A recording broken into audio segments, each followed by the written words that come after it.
सबसे पहले नजर डालते हैं अब तक की बुलेटिन। रिपोर्ट के मुताबिक आज मोरखा 21/5/2022 को ज़ियाउल्लाह तखवी सदर थक न्याट यूथ विंग कौमी मूवमेंट की कॉल पर थक न्याट बाबू सर कबाइल के एच रोड ब्लाक करके तहफ़्ज़ हकूक़ धरना दे दिया।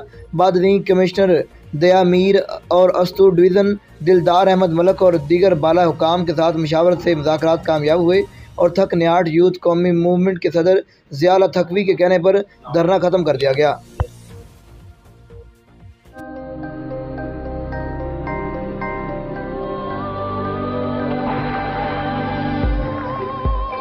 യഥാർത്ഥ ഫ്രൂട്ട്സും 100% നാച്ചുറൽ ഫ്ലേവറുകളും ചേർത്ത് ഓട്ടോമേറ്റഡ് അൾട്രാ മോഡേൺ ഫാക്ടറികളിൽ കൈതൊടാതെ നിർമ്മിച്ച ലാസ ഐസ്ക്രീം.